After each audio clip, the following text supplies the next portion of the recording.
Cadence of Conflict, Asia, April 15, 2019. Events in China are playing out according to the Pacific Daily Times Symphony Asian Mad Scientist Theorem. The experimental phase in North Korea is finished, and methods are being applied throughout China on a much grander scale. This week, we see reports of expensive ghost cities comparable to Pyongyang. The debt to build those ghost cities could be enough to break China's economy into the deprived status of Northern Korea.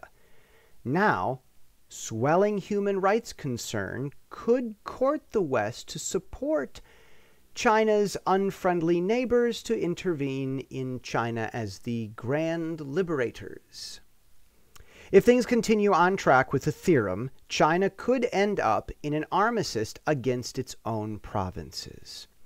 A standoff between Beijing and fragments of the soon-to-be formerly united China.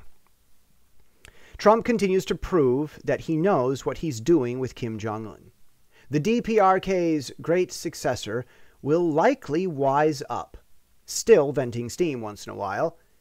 He seems to be one of the smartest heads of state in his region, seeking more cooperation with economic policies that work, not less. But even if not, Korea will not be a border for China to ignore. Beijing and its surrounding provinces would be the likely holdout against a liberated Northwest, Tibet, Southern Canton, and it will need to keep a 24/7 guard in the Northeast. Breakaways could form their own federation, or not. Either way, as history repeats, we look to be headed for a Cold War-style standoff between fractured Chinese regions. The U.S. Marines are test driving Lightning carriers, small aircraft carriers with a potentially packed punch of F-35s. Their range radius is smaller, but so is their targetable shadow. In a Pacific conflict, a smattering of Lightning carriers might prove more formidable than a single central Nimitz-class group. Federated, autonomous, small attack groups tend to be wise in warfare, as the French Revolution proved on land. We'll see at sea.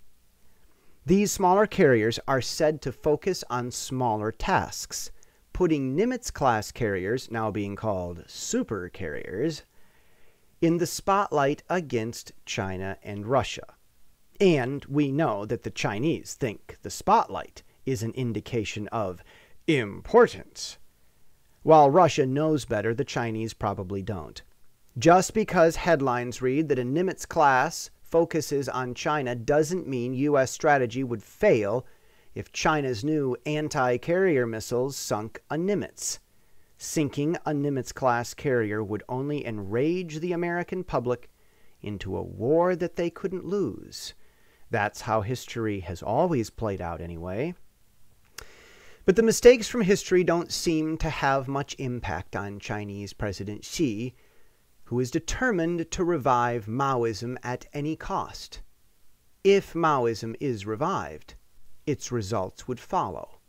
That won't end the standoff with Taiwan. It will add more uncontrolled lands to the standoff it was never strong enough to resolve. And that is the cadence of the conflict already seen in the Pacific.